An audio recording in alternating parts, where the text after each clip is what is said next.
conscious life, to live a conscious life on the growing edge. On the growing edge.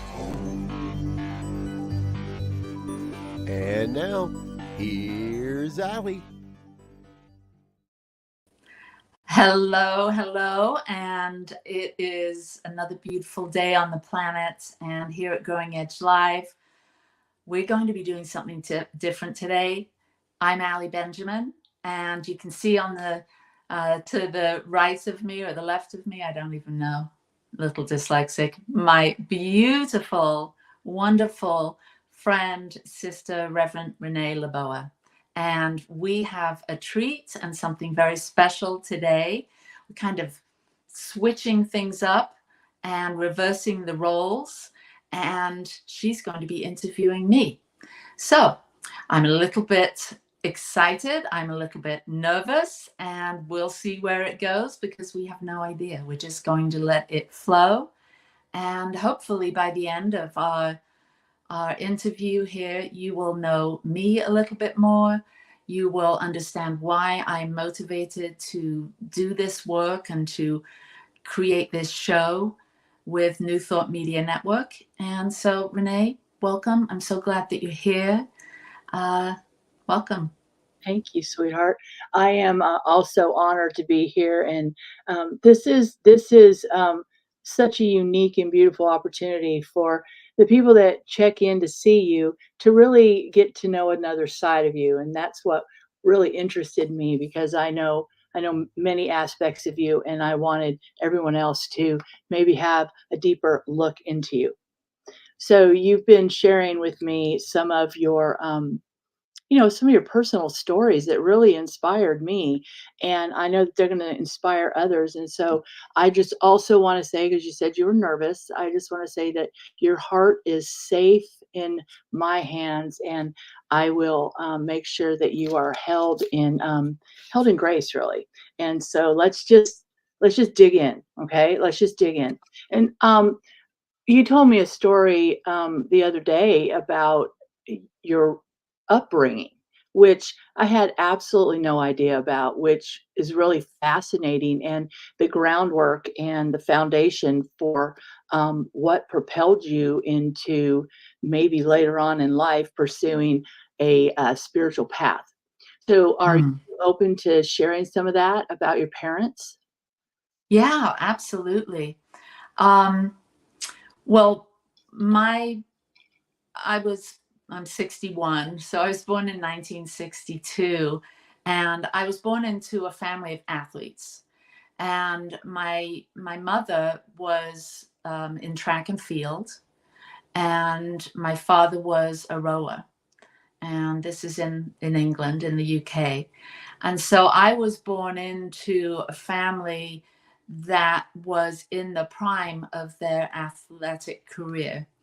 And so in 62, when I was born, my mother went straight into training after I think she was competing internationally, maybe 6 weeks after having me. And she then went on to win a gold, silver, and a bronze medal in the 64 Olympics in Tokyo City. And why that's important to me is that it really kind of set the stage for who I was and how I created, my life and my personality and the way I was in the world. I didn't grow up with my parents being really hands-on. I had a stream of nannies, and so I actually don't really remember my mother being in my life until probably 7 years old. And so that was, there's a little bit of sadness there in that we never had that real close bond. And I really got to know my mother more through the lens of her personality. She was extremely famous, being the first British woman to win a gold medal in the Olympics. And the British media is really, they love their celebrities. And so there was a lot of, tabloid stories about her. I remember hearing about Mick Jagger being interviewed and saying that Mary Rand, that's my mother's name, or was his dream date. If he could date anyone in the world, it would be my mother. So I always thought that was really interesting. And so then my mother and father separated, and when I was 5 years old. And so it was just me and my dad. And my mother moved to America and married a gold medal decathlete.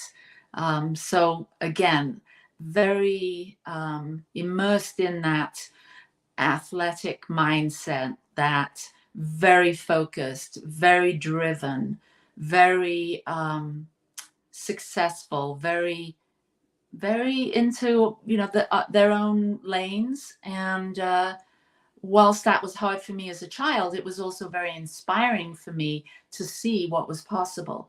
Like, I grew up thinking and I was capable of doing anything. And I grew up thinking that I didn't need anyone to support me in that necessarily. So I have always had this very independent spirit, and a hole in my heart. I think, my mother leaving was really my first heartbreak. Not having that support as a child really impacted me. And I think also you asked about, why this was integral to my spiritual leanings. I think because when you don't have your parents there to mirror back to you how much you're loved, who you are, what you're good at, what you're not so good at, when you don't have that mirror going on, you don't really get a sense of yourself, who you are as a child. So I had a constant wondering who I was. And so that was, I think, really, that age-old spiritual question, who am I? When I heard that way later on in my life, in my late 20s, that really stuck with me. I wanted to find out, because I hadn't really found out as a young one. There, you told me about I think you said it was your first mystical experience when you were a child. Do you remember that in detail at all?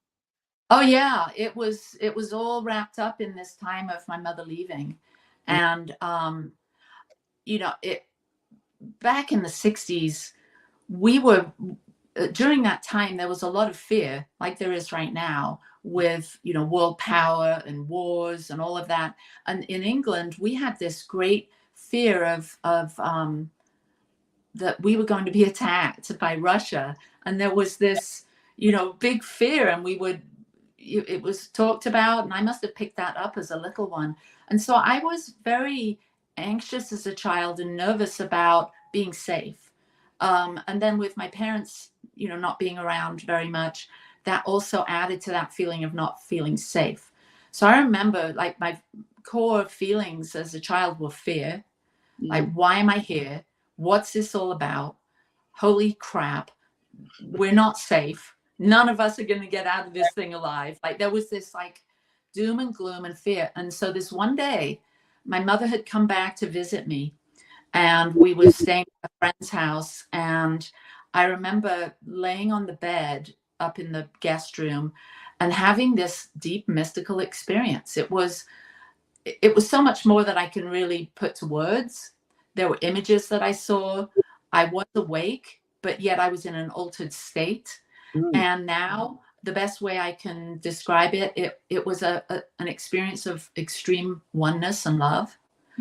I had this overwhelming feel of being extremely small, but yet extremely large. So there was a felt sense of being one with everything, but being so exquisitely focused, like I was talking to the universe, or the universe was somehow honed in on me and was speaking directly to my heart, to my soul, to my mind.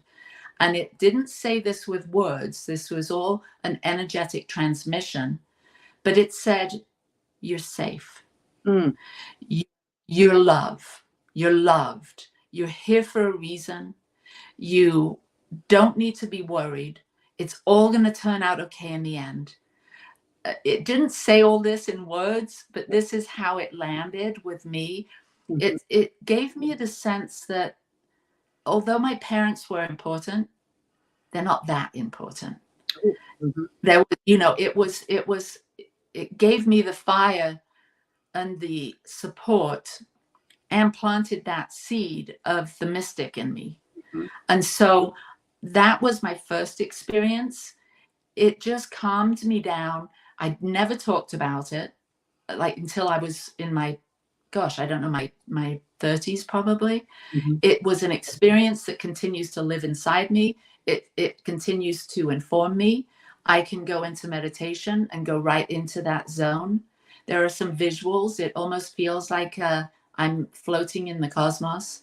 Like there's, you know, supernovas and stars and space. And so it has a, you know, an element of that. But it's more of a feeling of, you know, maybe where I came from or where we all come from. Like maybe it was what we call heaven. I don't know, but it was a dimension beyond this physical dimension. And so it's really exciting to have had that experience and allow it to, you know, to allow myself to have access to it in terms of feeling at home and feeling supported all the time. It's, you know, it's really extraordinary that, first of all, you remember it in such detail. And, you know, they say that at the about 5 or 6 that our our ideas about ourself and the world around us are formed, and we Mm. carry that with us through the rest of our lives. And so it kind of offsets, in a way, the story you just told about your parents. It allows you to have almost like that silent companion, the universe, riding with you, taking the walk, which is extraordinary. I mean, I have memories, but they were not, definitely not that early. So it really explains who you are and how you show up on the planet and how you show up in people's hearts and the light that you radiate. And that doesn't surprise me that you are in touch. So let me ask you something. When you started getting into your, you know, your conscious selection of your spiritual path, what were you drawn to? Well, growing up in England, I was an only child until much later on when my parents married, and I have siblings through those marriages.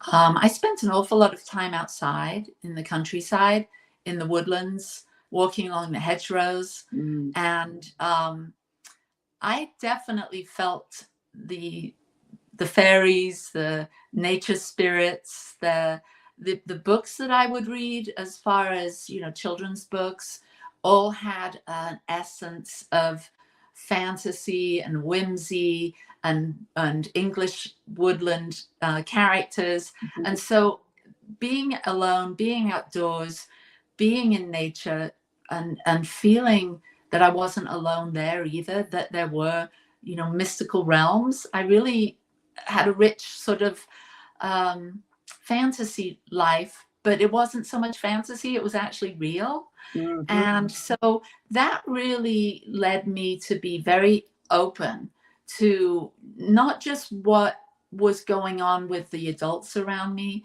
and with the kids at school, like the world that they seem to see. I seem to see more than at least my friends were telling me about. And so I've always felt like to be paying attention, Mm. not just to what the adults and the kids around me or whatever, you know, at school or whatever was going on, but to pay close attention to nature. And so, you know, that's really led me to feel like I've always been on a spiritual path. But what really led me to what got me, like, as an adult into spiritual studies was the the failure of my first marriage, Mm. that really knocked me for a loop. I got married very young, well, 22, and married someone that struggled severely with addiction. Mm. And we had 3 children very quickly. And so as his addiction ramped up, and as my, being a mother and all the responsibilities that came with that sort of overwhelmed me, I began to question, is this relationship the right one? Is this the right environment to raise my children? And I decided that it wasn't. And so my children and I, for a while, we moved in with my mother-in-law. And this was in Southern California. We lived in the Laguna Beach area. And my mother-in-law lived in Oceanside, which is down in San Diego County. And we moved down to San Diego, and we rented part of her house and actually lived with her. And she introduced me to a book by Louise Hay. Mm-hmm. And that was You Can Heal Your Life. Mm-hmm. And so that was my first invitation to really take a look at myself, my story, my mindsets, what I was telling myself, what some of my wounds and triggers were, and how to get out of that using the amazing power of the mind. So then I also started going to Al-Anon. That was another way of expanding my idea of what God was, because growing up in England, I grew up in the Church of England, and although my family wasn't very religious, we would we were part of that system. Church and state were mixed, and so I had a healthy dose of Church of England Christianity, and that idea of God, a big man on the cloud with a gold G on his chest that was judging and keeping score, and going to punish you if you did anything wrong. And that one didn't fit. I always, after my 5-year-old mystical experience, I wasn't convinced that any of that was true, and I definitely questioned everyone around me that bought into that. I used to think, wow, everyone seems to be buying into this. I don't. I think I'll just be quiet about it. But yeah, something's fishy with this whole Earth experience, with these stories everyone's telling themselves. Anyway, so Al-Anon opened me up to see God as a higher power. It started to give me some ideas of how I might reframe, restructure my ideas about what God is, or infinite organizing intelligence. It began to sort of loosen my ideas of what people had told me God is, to be more expansive. And that went along more with my mystical experience. So Al-Anon felt like home. I got to talk about, my role in the family disease of addiction. I got to see how the thoughts I was thinking, and how that was affecting my reality through the teachings of Louise Hay. And so one thing led to another, and I found I went to a swap meet, and I found this woman that was selling all these things, crystals and all of those things, which I really quite like.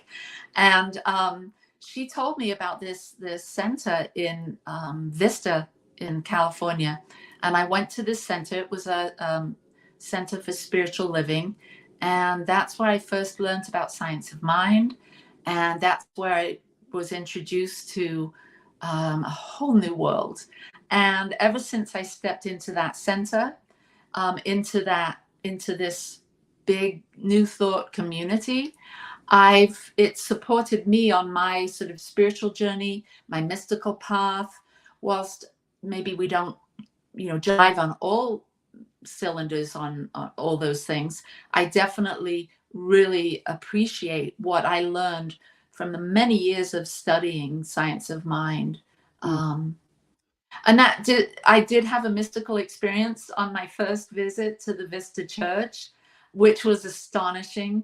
I was sitting there, my kids were in the junior church part, And the singer came on stage, and I was like almost blown away. I kept looking around me to see if everyone else was seeing what I was seeing, but the singer was singing, and all of this blue like light was coming out of her voice, out of her mouth. It was, I'd never seen an aura or colors like this, but this peacock blue light energy flow was coming out with the notes that she was singing. And I was like rubbing my eyes. I thought I was hallucinating, going crazy, but I started to just relax into that and feel the energy of her being so, like it felt like she was so in touch with her spirit or her soul, that she was just, that energy of pure love and joy was coming out of her. And that's what I was experiencing. And so I think it was the universe's way of like luring me in to come back. It was like, ooh, come here and have another mystical experience. And so I kept going back, and that's how I got into, my studies with metaphysics. It's as you're speaking, I love how people are drawn together who belong together. And not that our childhood stories are exactly the same, but part of our path and a lot of it is so very similar. I don't know why I'm continually surprised how we're drawn to our soul people. You're my soul sister. Yeah, I mean, really, we're on the same soul group, and that's so fantastic to me. I just love that. Um, we have a tendency to romanticize the spiritual journey. And I know I did when I first got on the path. You have a tendency to think that everything is going to be rainbows and sunshine, and we're going to go forward, and there will be lotus petals before our feet, and there will be peace and serenity. I actually had someone ask me one time, Renee, do you even watch TV? And do you, and she said, I just imagine you like doing a lotus position and just floating around the house. I'm like, oh, honey, let's break down that illusion. So I know that on your journey, you've had some incredible heartaches. You've had some incredible challenges.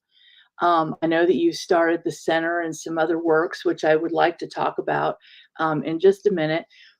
But I believe, as I know you do, that those challenges that break our heart, that break us open, actually become part of our lesson and become a deep, integral part of our journey and how we show up. So I know a lot about your I'm not going to say struggles, but your opportunities. Are you open to sharing? Um, Yeah, okay. absolutely. So just Yeah. take a big breath, because I know it's. Yeah, just to go back, I stayed in England with my dad until I was 14. And it wasn't easy. I went to boarding school. My dad sent me off to boarding school when I was 7. And so from 7 until 12, when I got expelled from boarding school, um, I, I loved boarding school. I have the fondest memories, but it was definitely sort of could be sad times too. And so I often blamed my dad for not wanting me, to live with them. He married, um, and I desperately missed my mother. So I was a sort of a broken record, Mhm. always wanting to go live with my mother, always wanting to go to America, always thinking that the grass was greener on the other side of the Atlantic pond. Mhm. And so I would see my mother about once a year. And then finally, it came to a point, at 14, my dad decided that it was time for me to make up my mind. And I decided to go and be with my mother. And I instantly regretted it. Mm. Uh, I didn't feel very welcomed. And I moved in, and she already had established a marriage and kids to my 2 sisters that I love dearly. And so I came into that family, and I was a handful. I was definitely rebellious and misbehaved and looked for love in all the wrong places and had my, party days and experiences. Moved out when I was 18 and got on with my life. So, that's why I'm here in America. And but as far as some of the struggles, like all of those things that I've mentioned, those are pretty normal, just growing up struggles. I think there's been huge pieces of my journey that have like really impacted me and shaken me to the core, where I've questioned whether being alive is worth it. There's so many things to talk about. There's so, I naturally tend to want to talk about the more positive things, for sure, because I think about being divorced and then finding Michael, my soulmate, my husband. So thank God he was there in our lives. He came into mine and my children's lives 27 years ago, and so he's been our angel. And so thank God that was, our family was in place when I think the biggest heartache that I had was my son's illness. My son, Chris, at 10 years old, became really ill, extreme pain, like screaming pain, like couldn't sleep. And this went on for 6 months. And finally, and we had tried all sorts of, medicine, Western medicine, all sorts of alternative medicine. And finally, I took him to the emergency room and they diagnosed him. Long story short, this was just excruciatingly painful, with a 19.5-inch spinal cord tumor. And, to have a child, a 10-year-old that is full of life, A student, plays soccer, football, basketball, just the most delightful of spirits, to have that child be given the diagnosis, terminal diagnosis, and to be the baby of the family. Christopher was 10.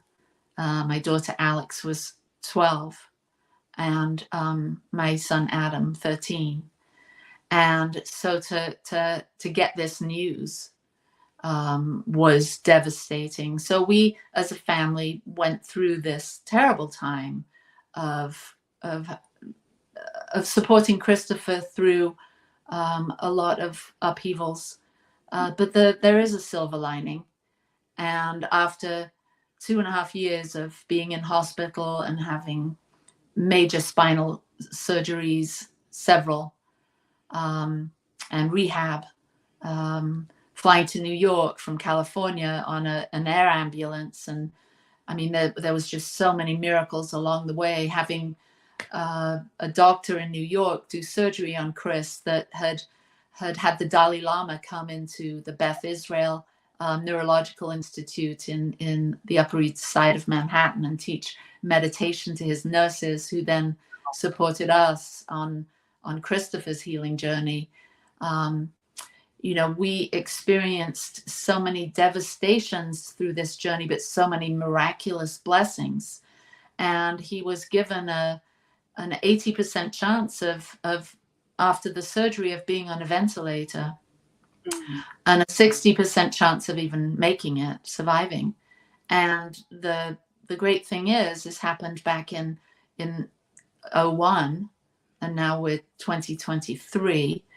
And Christopher today is alive and thriving. He's done better than any of us could have imagined. We've always encouraged him to go for his dreams and his goals. He went through the University of Utah.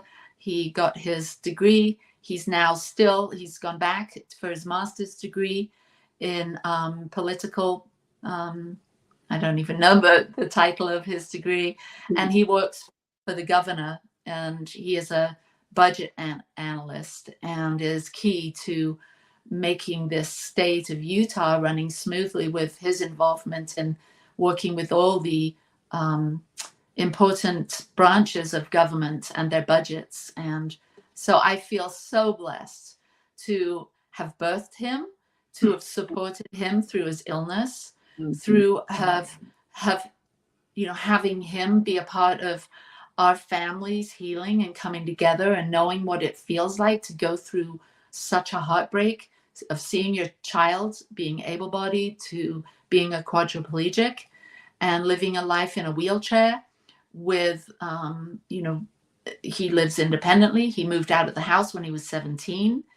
And this young man has to take probably an hour just to get dressed every morning because of the difficulties he has manipulating his hands and his getting dressed.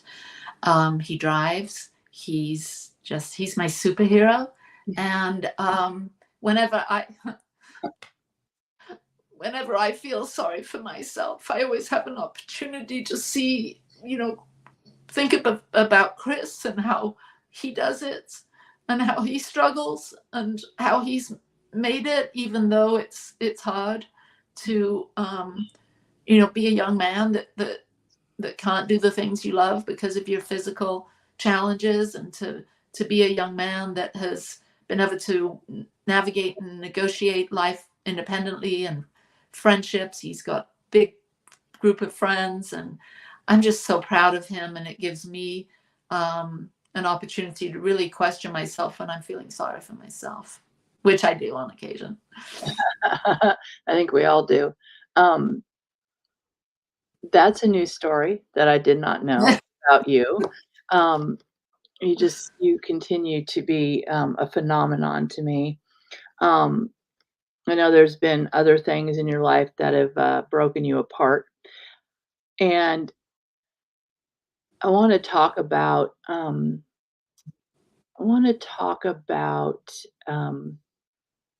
our connection through mental health. And I know that you have a huge heartbreak around that topic. And I don't know if you're open to talking about that this morning. If not, I completely understand. And you are? Okay, good. Okay. Yeah. So you and I guess we should maybe clarify how we know each other. We met, God, I don't know, 15 years ago maybe or so in at a retreat in Arizona at the Franciscan Renewal Center. And you and I were there attending a retreat that was put on by an organization, the Affiliated New Thought Network, Anton. And we were probably new ministers or just stepping into those roles as spiritual leaders, spiritual directors in our own right. I was in, where was I living? Utah.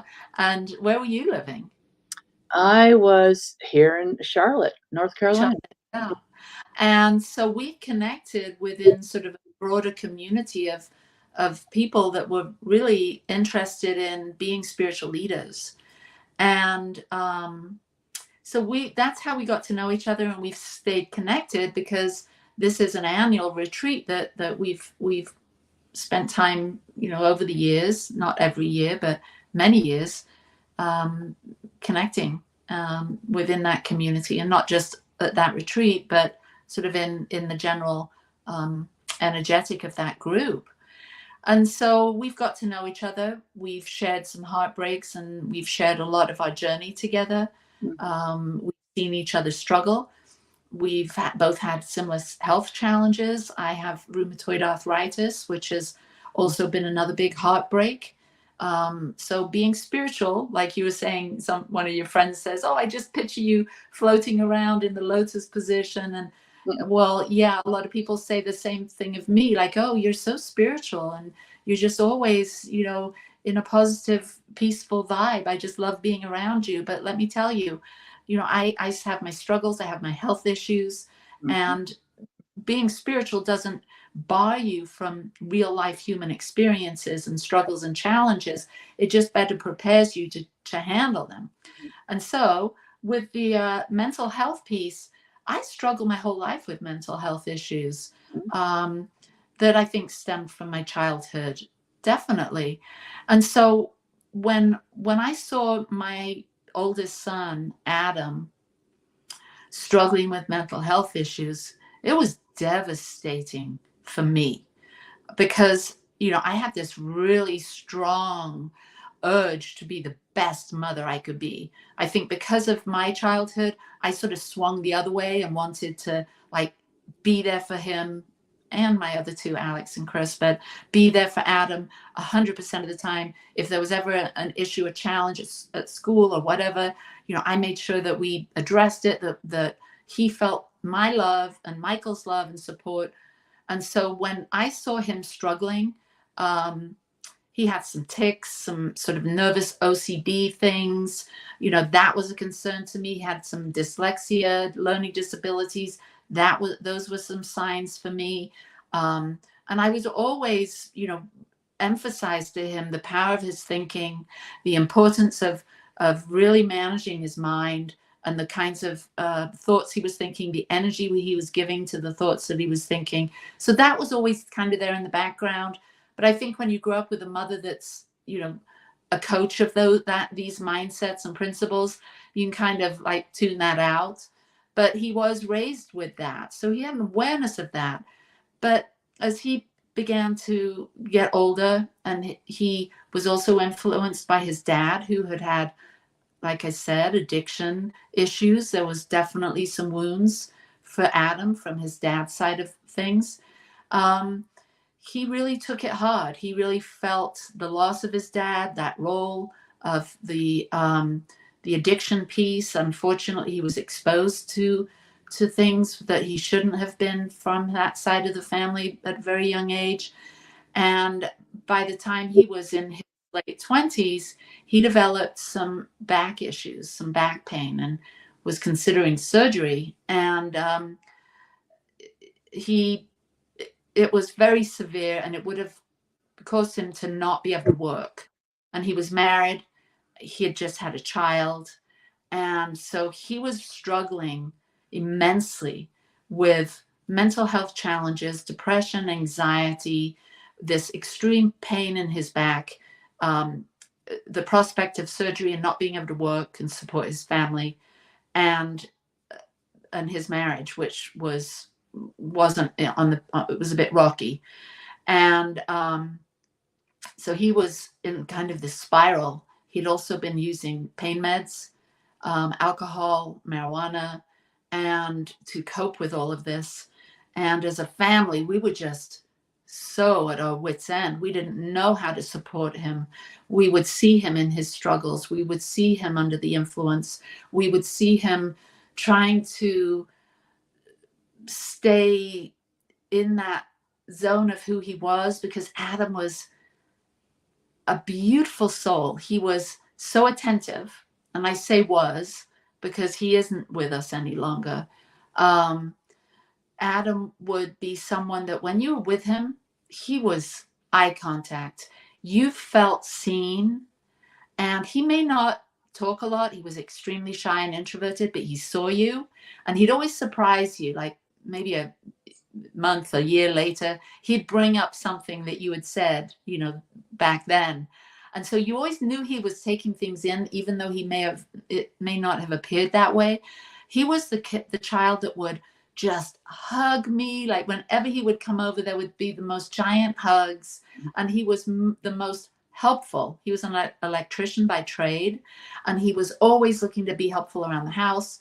He was always saying yes. He always seemed to have a positive, happy vibe about him. He was mischievous. He was a jokester. And he was the oldest. And so he kind of ran the roost and kind of kept the other two in line a bit. And so to see him spiraling down out of control, his wife left, and it brought Adam and I together. And this was in 2018. And his wife had left.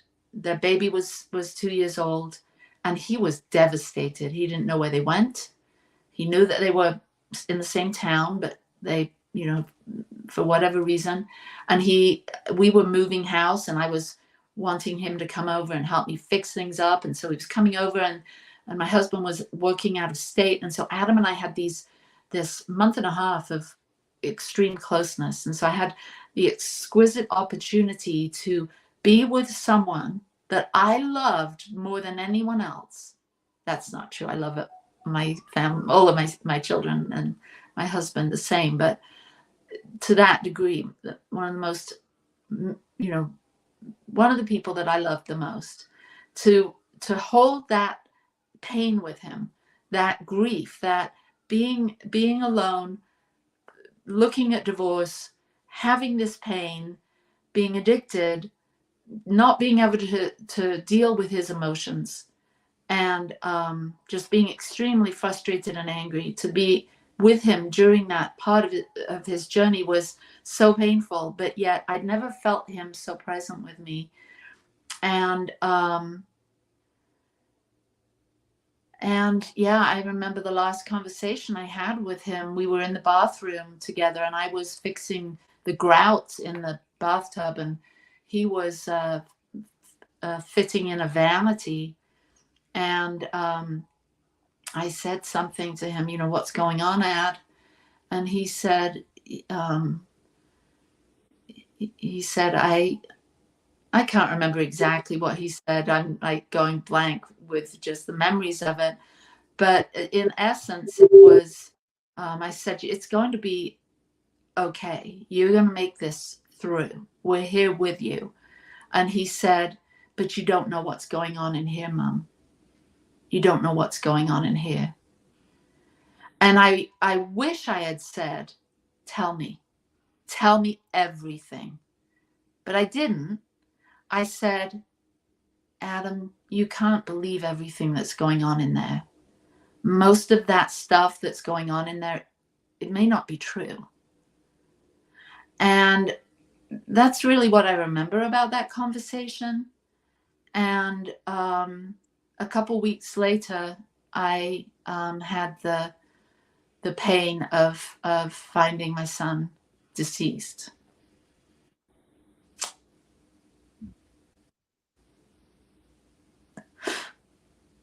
And I know that that's a lot to take in, and it was.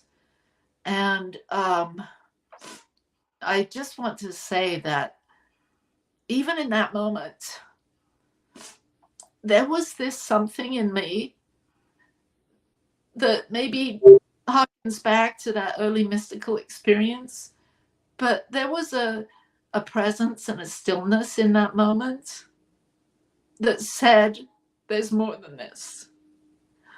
That this is going on here in this physical realm. But you and Adam and everything else, we're all connected in something bigger than this. And although his physical body is still here, his soul doesn't seem to be present, but it is. And so again, this wasn't like I'm hearing these words. It was something I was feeling in the moment, that this was going to be a whole new heartbreak, that this was going to be a whole new journey forward for my family and me.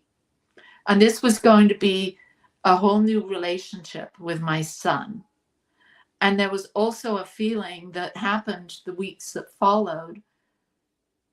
He wasn't that missing. He was with me. I got sign after sign after sign. Hawks would keep flying into my world. They would keep showing up. I mean, I've got so many, magical stories about connecting with Adam.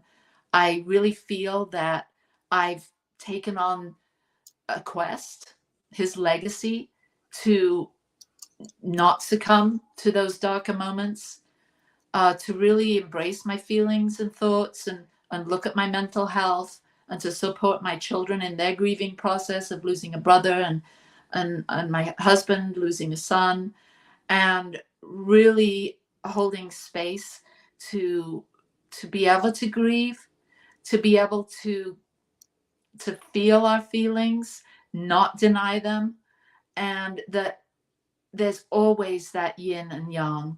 There's always the light within the darkness, and there's always the darkness within the light. That is part of this very real third, fourth dimensional experience that we're having here on Earth. And so Adam is a great inspiration for me. I feel like he's my super Adam. He's like the one that I draw strength from.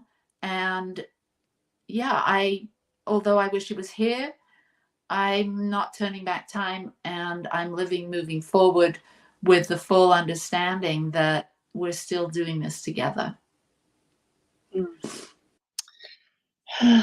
I love you. I love you so much. And thank you for trusting me with your soul today. And thank you for that vulnerability. And I know that there is someone out there who is tuned into your shows who will be touched by that, and they will be given strength by your stories, your pain, your vulnerability.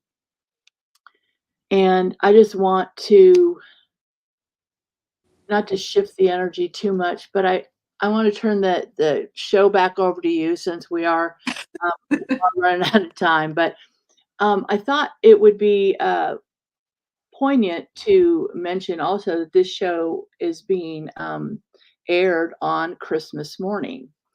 So that being the case, I want to turn this back over to you, and I would like you to just share what your thoughts are about maybe the holidays and the spiritual journey. And I know that you have created, you have a center, the thesatyacenter, and you have other foundations that you have caused out in the world that are helping people. So I give this back to you to close the show out where you wish. Well, yeah, and thank you, Renee, for your generosity. It was your idea to do this interview, and when you remind me it's airing on Christmas, I'm like, oh no, am I going to be? I hope this isn't too much of a heavy thing to hear at Christmas time, but I hope that all of you watching really take this in the spirit that it was held in, which is the spirit of hope. And there is hope, and not all of us look forward to celebrating these holidays. We hear about Blue Christmas, and so there's the dark and the light within all situations. And I'm just thinking, my dad is coming in right now. My dad passed away on Christmas Day. Happy Transcendence Day, Dad. He passed away on Christmas Day in 2008. And so Christmas for me isn't necessarily all about the stories that a lot of religious people hold dear at this time of year. It's more of an opportunity of embracing the light and the dark. I seem to have a greater affinity to the solstice, which is on the 20th, 21st of December. And so for me, this time of year is a magical time of light and dark, embracing all of that, but knowing that we are all here to embrace this gift of life, to receive the gifts of the season. And there are so many gifts right now. I feel like this time of year, the veil is thin. So remember those that have gone before, your ancestors. Give thanks for everything that's come before you. That really has been your present, our present. And as we unpack this Christmas morning, the gifts that we receive, if we're in that Christmas tradition or whatever tradition you're in, I hope you receive this gift of vulnerability and honesty and light and love and hope. And again, thank you, Renee, and thank you to the producer, Michael, and New Thought Media Network.